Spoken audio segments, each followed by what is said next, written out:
to Mythbusters. Was the moon landing a hoax? Yep, the team are tackling the tallest tale of all. Did NASA fake the Apollo moon mission? That's 100% wacky right there. Adam and Jamie first focus on the photos. Behold our moon landing set. Do these stills prove Neil Armstrong took his small step in a studio? Taking the shot. Then they investigate the myth that to fabricate the classic look of lunar landings, NASA simply slowed down the film. And finally, Cary, Grant, and Tori Oh my God. These are all vacuum chambers? take on claims that in a vacuum, flags don't flap and foots don't print. Your face, conspiracy theorists. Who are the Mythbusters? Did you know what was lurking in your basement? Adam Savage This is the best cooking show ever. and Jamie Hyneman. Is that beautiful or what? Oh. Between them, more than 30 years of special effects experience. Wow.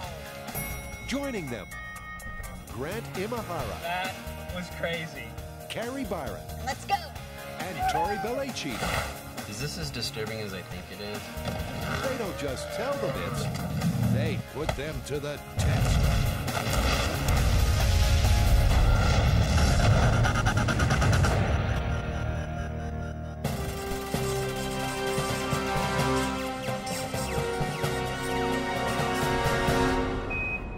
So, do you buy a new costume for every myth we do?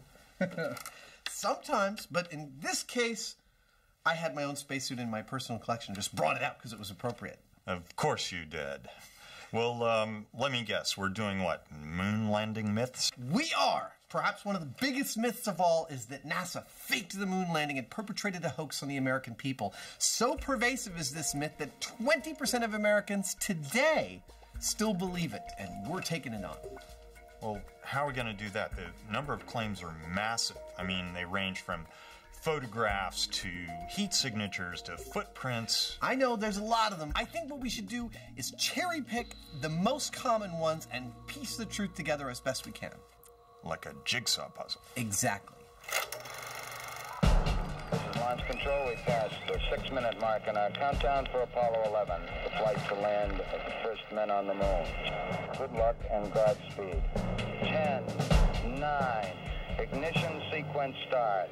On July the 16th, 1969, Liftoff. We have it. the world watched, wondered, and worried as 3 brave astronauts headed for the moon. Moving Houston, thrusters go. All engines, you're looking good. Then 5 days later came that extraordinary moment in time Eagle has landed. when Neil Armstrong took those first tentative extraterrestrial steps. It's one small step for man, one giant leap for mankind. 11 men followed in Armstrong's footsteps, each stride filling the earthbound audience with pride and confidence in scientific endeavor. What a view, isn't it, John? It's absolutely unreal. But did we really leap into the future?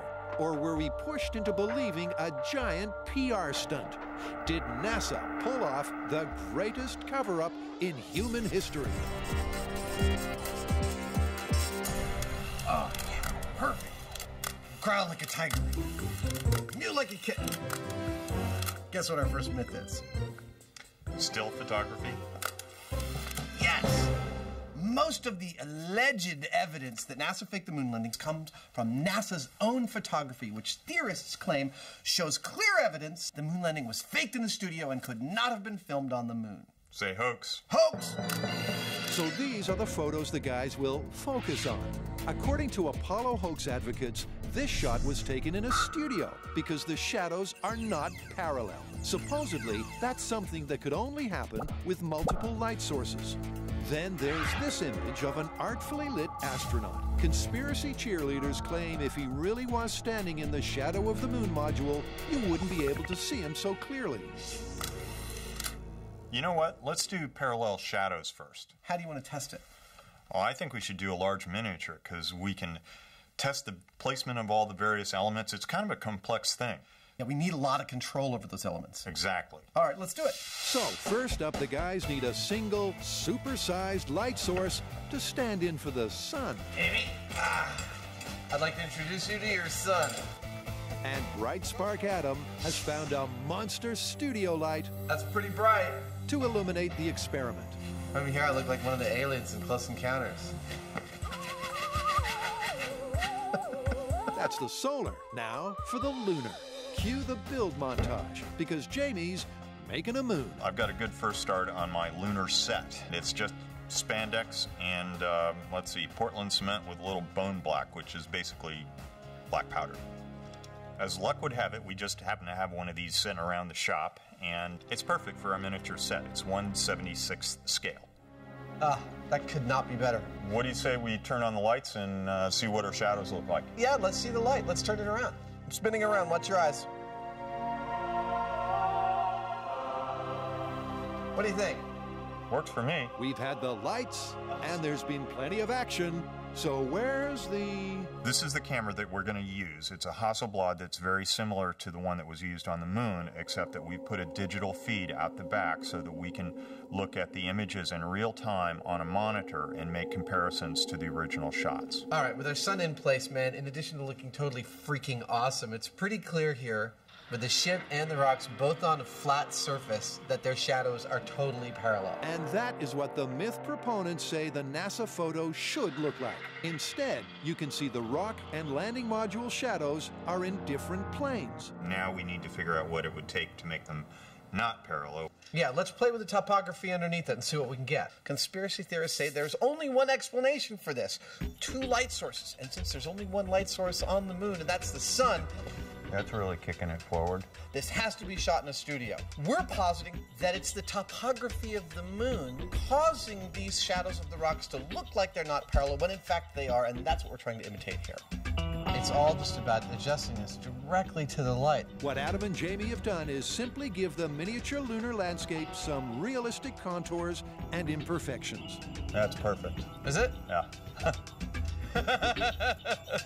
And the shadows appear to move out of their parallel path.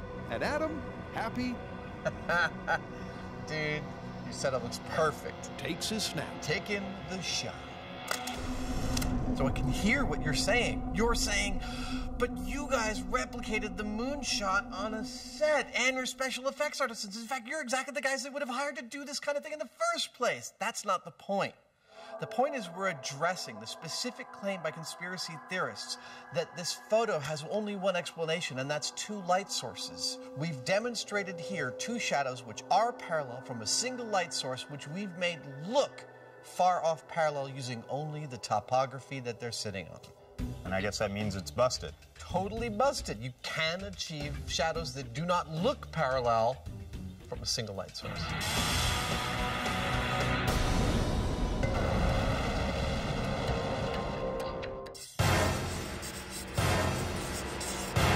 In a vacuum, stay puffed spacemen don't stay puffed for long.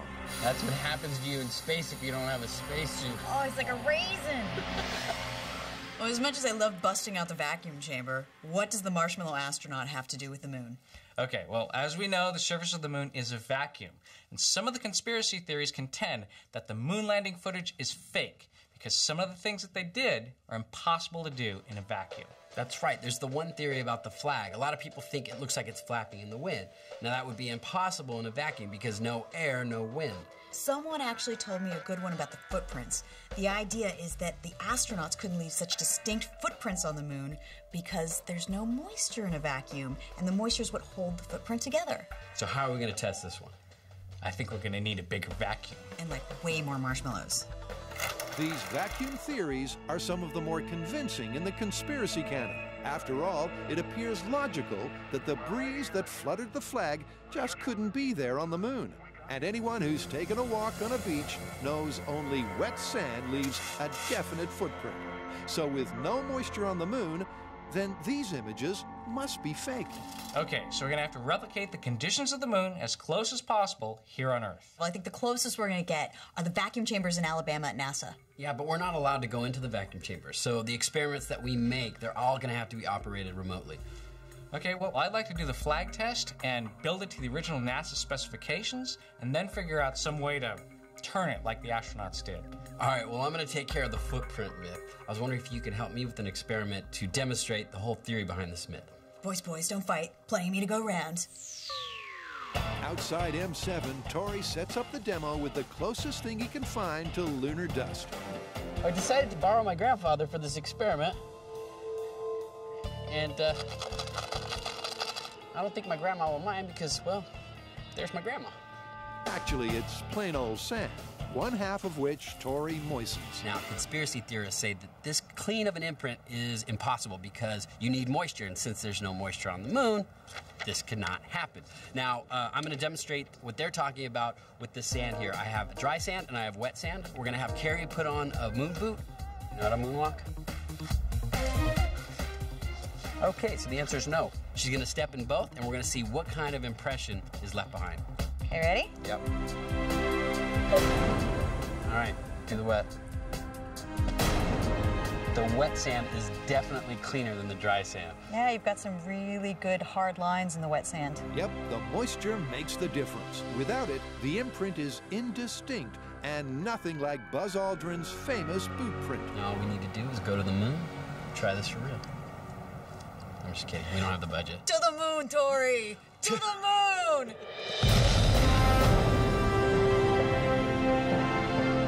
Across the web, there's a host of hoax theories claiming NASA faked this footage. Look at the size of that rock! And a ton of TV covering the conspiracy claims. But no one has actually taken the time to test them. Until now.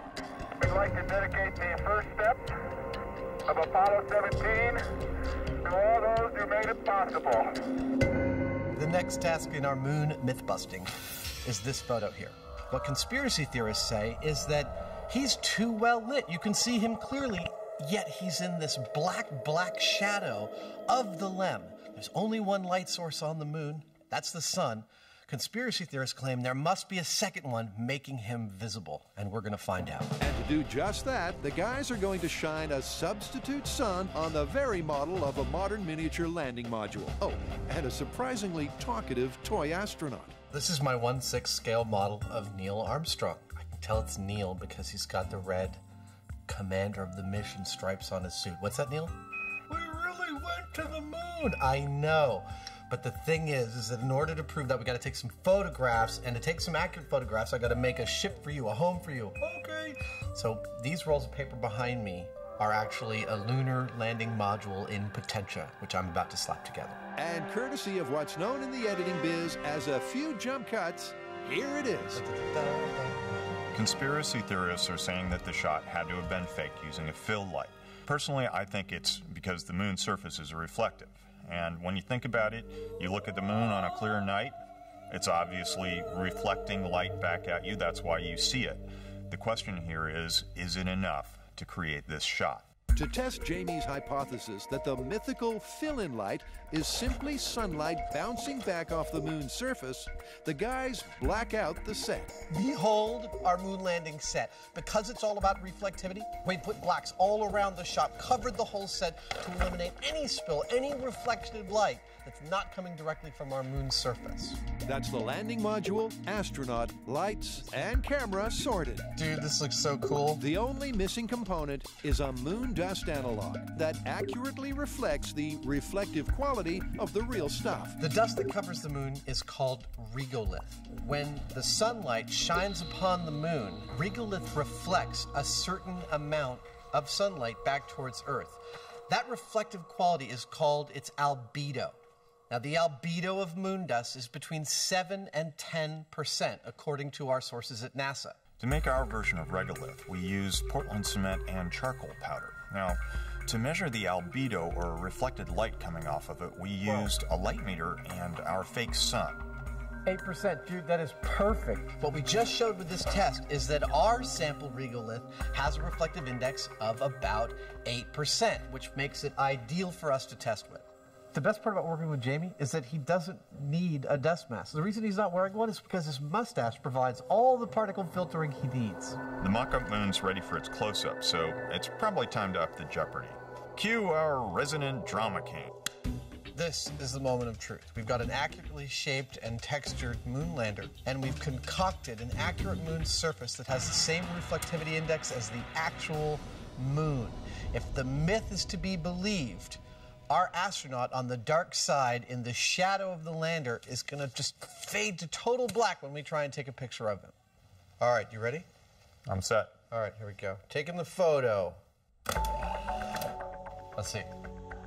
There it is. Oh, there you go. He's standing full on in the shadow, and you'd think you wouldn't be able to see him. He'd be dark, but he's not. He's in brightest day. The myth here is that you would not be able to see this astronaut this clearly unless there was a secondary fill light illuminating him. Because he's in the shadow and there's only one light source on the moon, he would, by definition, be black. Our photo here proves just the opposite. That with a single light source, with the surface of the same reflectivity as the moon, our astronaut is clearly visible, busting that myth. Well, I think we have enough evidence to wrap up the photography portion of our moon myth testing.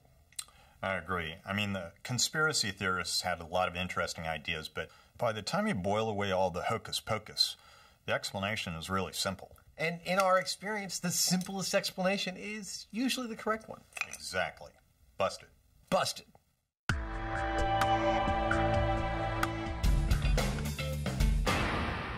Cary, Grant, and Tori are taking on tales from Moon Hoax HQ.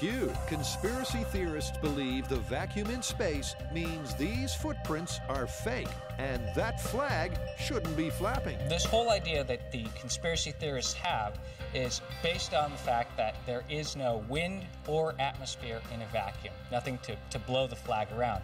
And they would be right about that fact. Sorry.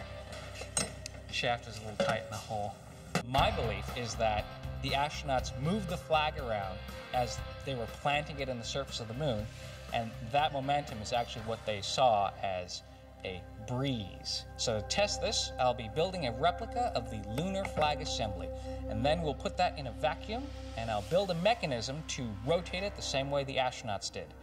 Then we'll see if we get the same flapping motion. With the remote-controlled flag waver and footprint maker almost complete, Cary, inspired by footage from the Apollo 15 mission, adds one more test to the agenda. The really cool thing about a vacuum is that since there's no air resistance, something as light as a feather is going to drop the same rate as something as heavy as a hammer. So, I should be able to put these in the vacuum and see them both hit the ground at the same time if it is a true vacuum. In my left hand, I have a feather. In my right hand, a hammer. Commander David Scott carried out his famous test to prove Galileo's hypothesis that all objects are affected equally by gravity. With no air resistance, they should fall at the same speed. How about that? Mr. Galileo was correct. So, as a control to confirm visually they're working with a vacuum, Cary rigs a clamp to drop them at the same time. And with both remote control devices ready to go, the team heads for the George Marshall Space Center in Alabama. Oh my God. So these are all vacuum chambers? How great is that? That NASA is opening their doors to let us come in and test this myth. That's how confident they are that this is a myth. All right, close the door. Let's see if we can pull our feelings out. You know, I heard this was actually a fuel tank from a Saturn V rocket that they converted into a vacuum chamber. They're just like us. They recycle their old stuff. And to show us their recycled stuff is NASA vacuum technician Michael Terry. So you know how to use this thing. Oh, yeah. And you're actually going to let us use it?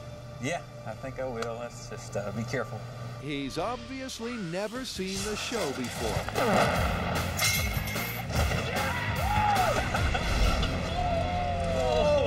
Look at it. It looked like they cut the arms off of a spacesuit. And wait, does your head go here? Yeah, that's where it goes. That's awesome. Yet reaching inside a vacuum doesn't come cheap. These are essentially genuine spacesuit parts. How much are these gloves worth? Approximately, they're worth almost $500,000. Michael really hasn't seen the show before. Tap out. Tap out. It's a portable hug. So you're going to show us how to use these? Sure, I'll try to do my best to get you guys to do your hand check. Fingernails need to be kind of shortened up and clipped. The arms are everything I expected. They're all 1950s pop space movie looking kind of robot arms. The only downside is I gotta cut my fingernails. After the mandatory hand check and fitting, the testing can begin for real. And first up, Carrie's hammer and feather rig. It's good enough. It's not like it's rocket science. I don't think you can say that around here. I guess you're right. The team seal the chamber, but for this control, they don't create a vacuum. Atmospheric pressure in 3, 2, 1. Cool. The hammer hit first. Perfect. So the laws of physics still apply. I dropped the hammer and the feather at atmospheric pressure exactly at the same time. Hammer hit first, feather glided down and hit last. So after the air is removed from the chamber, Carrie is ready to repeat the drop. In 3, 2, 1. That is so cool. Yep, when there's no air resistance or drag, all objects are equally affected by gravity and fall at the same rate. So we do indeed have a vacuum. All right, well, let's move on to our first moon test. All right, got your boot? Yeah, I got my boot. All right.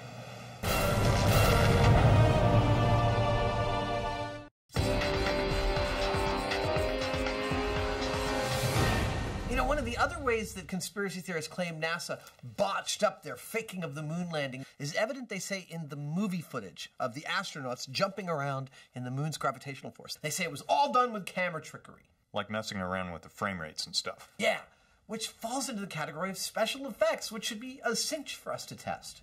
I agree. Let's do it. The myth states that this famous footage was faked by slowing it down. The astronauts are simply skipping around on a film set in slow motion. So are these iconic images full speed fact or slow motion fake?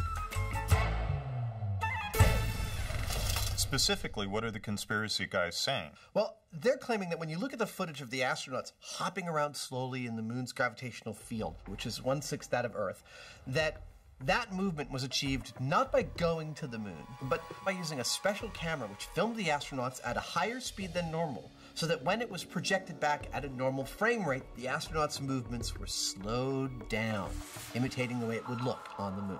Well, we should do exactly that and see what it looks like. That's exactly what I was thinking. Let's do it. And to recreate their very own moonwalk, they're back at the Alameda Naval Base and Building 24. You ready? Ready as I'm gonna be. Here they've been wet and wild while running in the rain. I gotta tell you, I'm pretty happy about this thing right now. They've gone up like a lead balloon. It's time to burn for science. And blazed a burning trail. But this time, they're shooting for the moon. So, welcome to Mission Control. Here at Command Central, we're going to take as our jumping off point in testing this myth, NASA's actual footage of the moon landing. We're going to try and replicate several of the gestures we see the astronauts doing on the moon. And the three we've narrowed it down to are jumping straight up into the air. Come on out here and give me a salute. Big Davey salute. Off the ground, the floor. Skipping, which is a kind of a two-leg hop. Notice he puts both feet on the ground at the same time with each jump. And it looks like it's a really efficient way to move around. The third is just a straight leg-over-leg run. We're going to match the camera angle and match the techniques supposedly used to fake it and see what we get. With those three actions and camera angles in mind, we can begin phase 1 of the test. As a point of comparison, Adam will simply recreate the myth. In full costume, he'll run, jump, and skip as if he's bounding around on the moon, and then we'll slow down the tape and take a look. This is called the Snoopy cap. It's the Mythbuster motto. If it's worth doing, it's worth overdoing.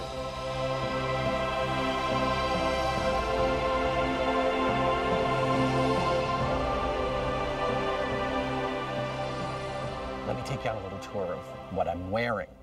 This is, in fact, a wedding present from my crew a few years ago. But when I got it, it was lovely, but not quite accurate enough.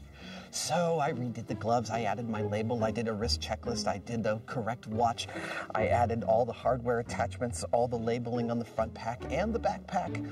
I decided to make myself the mission captain with the red stripes. And this is the first time I've ever gotten to wear it all at once. I've got a lot of tools and gadgets and stuff. Adam has spacesuits. By the way, I should point out, this is not a real spacesuit. It's just my wear-around-town spacesuit.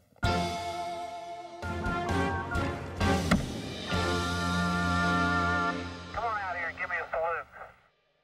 Cary, Grant, and Torrey are tackling the moon landing hoax theories that involve a vacuum. Some of the first words spoken from the moon's surface answered the simple but powerful question. It's almost like a powder. What did it feel like? I can see the footprints of my boots in the fine sandy particles. But did Buzz Aldrin really make such an impression on the moon? To find out if moon boots make boot prints, Torrey's borrowed the real deal. Look what I got, a real moon boot. Wow. Isn't that cool? That looks just like Adam's. Yeah. So this is the actual article. Yep. Now all we have to do is put it on the moon stomper, smash it in some dust, and see if it leaves a footprint. This conspiracy theory is pretty interesting. They say that because there's a vacuum on the moon and there's no water vapor, Does that fit? You feel your toe there? you can't leave a clear imprint from your boots the way they did in the photos from the lunar landing. I'm not so sure about that. With just 840 pounds of lunar material returned to Earth from all of the Apollo missions, there's not much of it to go around. So for this test, NASA has given us a lunar regolith simulant. It's manufactured to test equipment that is going to the moon. It's very similar to lunar dust in the fact that each particle is very sharp. Dirt on Earth has been weathered, so it's very smooth. So this is as close to lunar dust as we can get. That's likely to be the key to this myth, a comparison of the physical properties of sand and lunar regolith. Down here, a footprint in dry sand collapses because the weathered particles can't bind together without water. But up on the moon, other bonding agents are at work, one of which, the irregular and jagged shapes of lunar dust, could cause it to stick together in those famous boot prints. Will the irregular shape of lunar regolith, in conjunction with the vacuum, result in a clean boot print and bust the myth? All right, so this is Mythbusters' first step on the moon. So it's one giant leap for mythkind. Ooh, I think we just went like 20 steps backwards. Give it a shot. All right. The rig is ready to take its one-legged step, and the vacuum chamber has been vacuumed. Boot stop, vacuum. Here we go. In 3, 2, 1. Yeah! Take that! Yeah! It works! In your face, conspiracy theorists! Yep, it really does work. Moon landing 1, conspiracy theorist 0. It's one small step for man, one giant leap for mankind. So it seems you can make a clean, stable footprint in a vacuum. Look at that. We made a footprint inside of a vacuum. And there was no water vapor, which is what this conspiracy theory is all about. Well, the gravity is 6 times stronger on Earth than it is on the moon, so if we made a footprint here, we're definitely making one on the moon. So I guess this conspiracy theory is busted. Busted. Busted. Now NASA will let us out of here.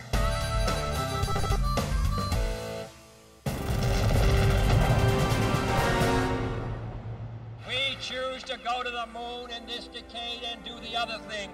Not because they are easy, but because they are hard. John F. Kennedy started the race to the moon in a speech he gave in 1961, famously challenging the nation's finest minds to shoot for another world.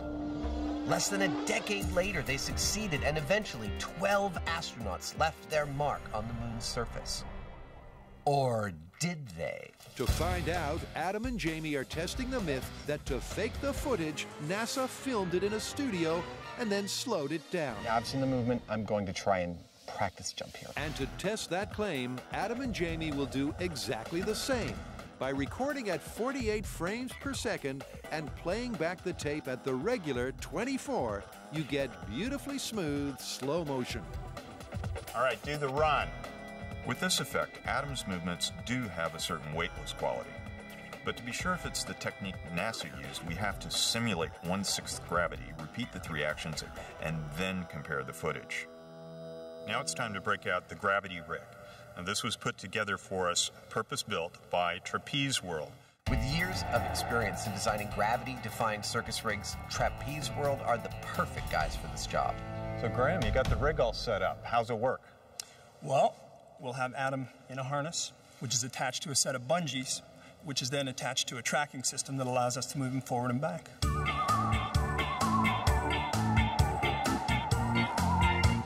Okay, well, I can see it works. Let's get Adam in it. The gravity rig is designed to give me total freedom of motion while making me weigh exactly what an astronaut on the moon would weigh. That is 1/6 of what that fully loaded astronaut would have weighed on Earth. Well, the other thing left is to put on the suit and really try this. Now, I know before you write to complain that this suit's a replica, that it's not pressurized, that I'm not doing this in a vacuum or with real moon dust around. I know. What we are trying to look at here is purely about the movement and gesture of the astronauts. We know that Neil Armstrong and all of his gear weighed about 350, 360 pounds, which means if I'm going to be correctly weighted for our moon, I'm going to need to weigh just about 60 pounds. 62. That's close enough for me, man. Let's do it. So, under lunar-like gravitational conditions, Adam gets to repeat his moonwalk exercises. But the difference between Adam and Armstrong is NASA's rigorous training regime. It's a thing to wear a rig like this. It takes a lot of stamina. It's also making me quite sore in some very private places. Adam is discovering being in 1/6 gravity makes it simpler to moonwalk. It's a lot easier in this rig to match the kind of movements we see the astronauts make in the NASA footage. I mean, it really kind of lends itself to the weird center of gravity that happens when you weigh less, how much little movements make a big difference in how you go. I feel like this is looking really close to what NASA shows on the moon. Adam's right. On first viewing, it does appear to be a closer match. But at Mission Control, the evidence is far from clear-cut. If you take a close look at the slow-motion skip, Adam's efforts to get the correct height and distance means his helmet is jerking around in a distinctly Earth-like fashion. But it's equally clear the gravity rig doesn't quite work either. Adam's weight might be technically correct, but he lacks that smooth, low-gravity look. Check it out. Oh, actually, you know what? Can we review this in the blooper room? I gotta get out of this rig. I'm exhausted. Okay. Big baby. Back at HQ, the guys settled in to review the footage in detail. The lower right is much better, but it's not even close. But just like Sir Mick, they still can't get no satisfaction. Well, the slowed down frame rate doesn't match the NASA footage. No. The gravity rig, it's better, but I'd still have to say it doesn't nail it.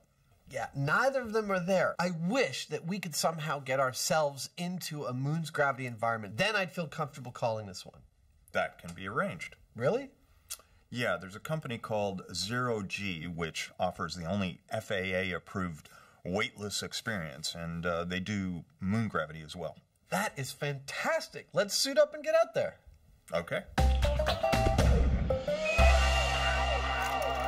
It's iconic footage, replayed countless times across the globe. American astronauts planting the stars and stripes on man's newly conquered neighbor. It's got to be one of the most proud moments of my life, I guarantee you. To find out if it really was a PR stunt, Carrie, Grant, and Tori have breached NASA's inner sanctum. Now, the conspiracy theorists think that they see some sort of breeze blowing around the flag, which you wouldn't have on the moon since there's no atmosphere. So I've built a replica of the lunar flag assembly. We're going to put it in a vacuum chamber, pump out all the air, and see if we can move it around just like the astronauts would have done placing it on the moon. See if we see that back and forth motion. And to help us get a notion of the motion in a vacuum is NASA's very own Donna Severance. The oxygen deficiency alarm, Yes. is that something we should be concerned about? Only if it goes off. So this is not your ordinary type of vacuum chamber. This is a clean chamber. We're ready for the shower. Which means there's no dust, no dander, nothing that will contaminate the chamber because it is designed to test things that are going into space. All right, time for the flag. The flag assembly is an exact replica of the one used on the Apollo missions. The horizontal rod specifically prevents the flag collapsing in a windless environment. Hey, Grant, this is your first rig in space. I gotta go. First up, to confirm the rig in space is working, is the all-important control. You guys ready? Yeah. All right, this is the control at regular atmospheric pressure. And I'm just going to shake the flag as if I were an astronaut planting it in the surface of the moon. All right. Ready? Be the astronaut. Here we go. 3, 2, 1. All right, it's moving. And ready? As expected, the momentum of the twisting and turning quickly dissipates, and the flag is stationary in no time at all. Okay, I guess we put a vacuum on it and see what happens. All right, let's start sucking the air out. So Vacuum Tech Donna turns on the pumps, and with the air removed, the guys get ready to plant the stars and stripes. Okay, here we go. This is flag waving test in a vacuum. Okay, planting it on the surface of the moon, and stop. Oh, it's moving a lot.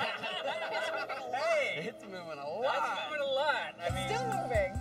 That's awesome. there you go. Without drag or friction from the air, the momentum of Grant's planting action lasts for a surprising amount of time.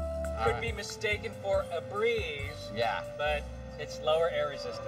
Comparing it to the control in regular atmospheric pressure illustrates that theory beautifully. And if there was still any doubt, it looks almost identical to the NASA footage. So in the vacuum, the flag moved, not just a little bit. It actually moved quite a bit.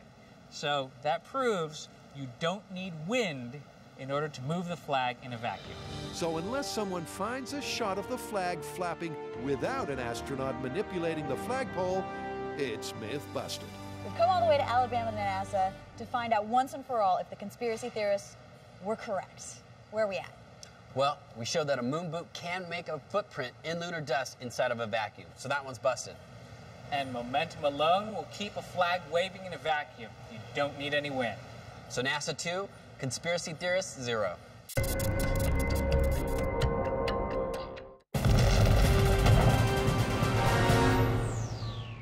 Adam and Jamie have already seen that NASA didn't slow down the film to fake the Apollo mission moonwalks.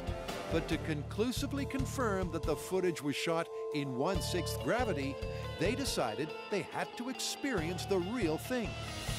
And here at 0G in Florida, they get to do just that. Well, in order for us to do this accurately, we need to be properly weighted. Since 0G is providing us with the moon's gravity, 1/6 Earth's gravity, I need to have the exact amount of equipment weight on me that the original Apollo astronauts had on the moon. And that's about 180 pounds of stuff. And it's uncomfortable. Adam's struggling with the excess baggage. This is unpleasant. Jamie, on the other hand, Oh, yeah. is keen to display his alpha male status. A status damaged after being forced to join Adam playing dress-ups. I never thought I'd see the day.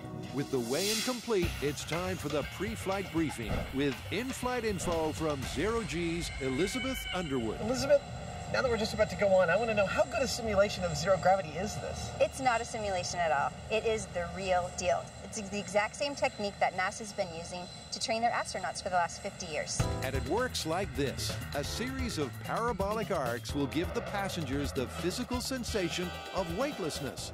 And just for us, the pilot will adjust the angle of the parabola, making the microgravity in the cabin an exact match to the moon's gravitational pull, which just leaves the guys to step up, strap in, take off, and suit up. I look good, right? It's good. I look damn good. So right now, I'm loaded up with an extra 180 pounds on my body.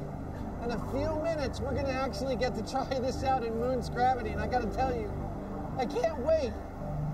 This is a heavy suit. Adam doesn't have to wait long because the guides soon have everyone into position for the first pass. And as G-Force 1 gently arcs into its dive, Ah, that feels cool.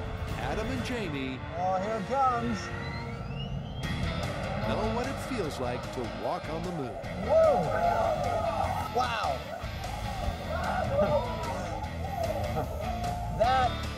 That's 100% wacky right there. Calibrated to match the moon's gravitational pull, the guys just get time to take it all in before the call goes out to hit the deck. Because as the plane begins to pull out of the dive, the G-forces go into the positive. There is a cost to being weightless. The other end of the roller coaster, you've got almost twice Earth's gravity. That's kind of terrifying at first, isn't it? Yeah, it is. I've never experienced anything like that. It is really disconcerting to first weigh double your weight and then 1/6 your weight. In fact, at 1/6 my weight, I felt pretty much weightless. I felt like I could jump 10 feet in the air. This is a first, even for me. Now that the guys have their bearings, the testing can begin. Ready?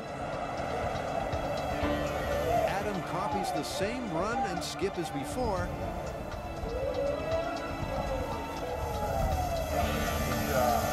This time leaving out the jump because of height restrictions in the cabin. The movement felt totally natural as soon as I started doing it, and all the NASA footage makes sense to me now. The skipping they did is a totally efficient way to move in that gravitational pull. I couldn't think of a better confirmation for the NASA footage than trying this myself. When Adam was walking or running, he was experiencing the exact same thing that Neil Armstrong would have on the moon. It was 1/6 Earth's gravity. Adam did a great job with the bungee cords. It looked pretty convincing, but being here on this plane in microgravity and watching him, it's totally different. Nothing really compares to what we saw here on this plane, so as far as I'm concerned, they went to the moon. Dude, that was awesome. We have been very thorough here.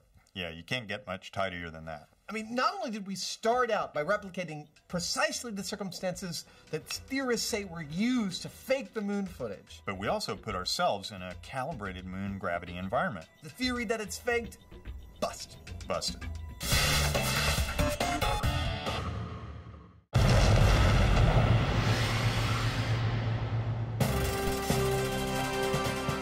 When the team began their lunar lunacy jigsaw puzzle, Say hoax. Hoax! they knew they couldn't cover every conspiracy cheerleaders claim.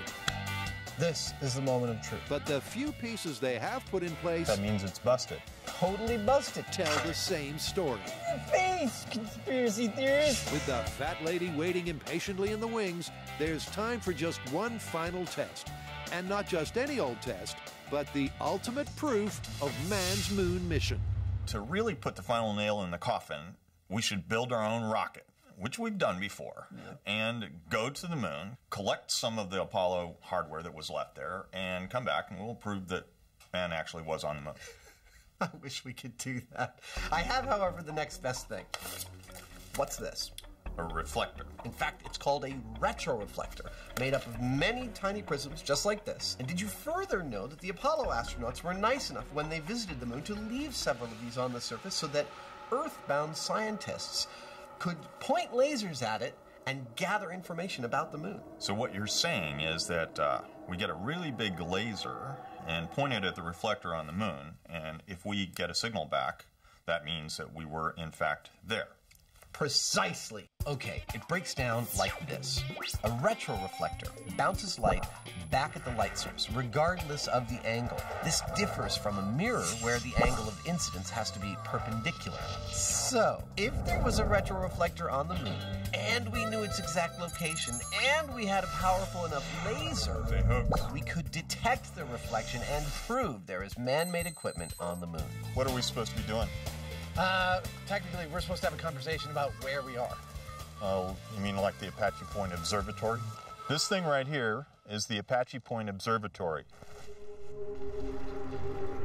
What a view. And these guys have the tools that we need to put the final nail in the coffin on the moon landing hoax. Yep, up here in the Sacramento Mountains, New Mexico. Adam and Jamie meet one of the observatory's top docs, Russet McMillan. How can I help you today? Well, it seems that there are some people that do not believe that man has actually been to the moon. I've met some of them. What do you think? I think they're crazy. A bold statement, but Dr. McMillan has the hardware to back it up. Here's the thing. This little laser pointer is about 10 milliwatts. That's great, but it's not going to make it to the moon and back. That thing, however, peaks at 1 gigawatt. That's 100 billion times more powerful than this is. That's what you got to have to make it to the moon and back. So this whole exercise is you shine the laser beam at the moon, it gets reflected back, and you measure the timing of the release to the return. So how long does that journey take? About 2.5 seconds, depending on the orbit of the moon. Cool. The meet and greet complete. All that's left to do is wait until midnight. Space Command has given us a 1-hour window when the night skies from here to the moon are clear of satellites. While they wait, here's Adam trying unsuccessfully to keep the lid on his inner geek. This is actually not a bad imitation of exactly what's on the moon that we're shining the laser into. In fact, the specific one we're shining into was left there by the Apollo 15 crew. Now, we're firing on the order of 200 quadrillion photons per laser pulse at that reflector, and we're getting between 1 and 3 photons back per pulse if we're lucky. That's not something that you can see with the naked eye. In fact, it's something that can only be picked up by the most sensitive of collectors, and hopefully, when we get that photon back, we'll see a spike like that on the screen. I am slewing the telescope to the Lunar Highlands. Slew away. Test number 1, shining our laser at a portion of the moon's surface devoid of all man-made objects, including retroreflectors, known to locals as the Lunar Highlands. There's the moon. You can see the craters. With the laser pointed at a random location on the moon's surface, Initiating laser. Dr. McMillan pulses 200 quadrillion photons into the night sky. So we're shining the laser on the Lunar Highlands now, and we're getting nothing back except background light. As expected, the lunar regolith, with its reflectivity index or albedo of approximately 8%, simply scatters the beam, and the sensors back here at the observatory detect no reflected light. Now I'm going to move to Apollo 15. Apollo 15, crewed by Scott, Irwin, and Wharton, set down at the base of the lunar Apennine Mountains, which is where they placed the retroreflector. Wow. That's the location where Apollo 15 landed on the moon. That is so cool. Initiating laser on retroreflector from Apollo 15. And there's a spike beginning to stand out. Is that it? That's the return from Apollo 15. Light returning from the laser retroreflector at exactly the wavelength and distance that we were expecting. That is so cool. I know you do this like 100 times a year, but it's really thrilling to watch it happen right in front of us. Not just thrilling, but conclusive. Look, I'd love to go to the moon, but I can't. At least not right now. So we did the next best thing. We shined that laser at the moon on the second test, and we got a clear spike back. Photons came back to our receptor. Now, the only way that that could happen is if there was a piece of man-made equipment up on the moon to reflect them back. So get over it. There's no conspiracy here. We've been there. We've done that. So the team have busted everything before them. What's that, Neil? We really went to the moon. And compounded those 5 results with evidence of lunar-bound man-made equipment. This moon mystery jigsaw puzzle is complete.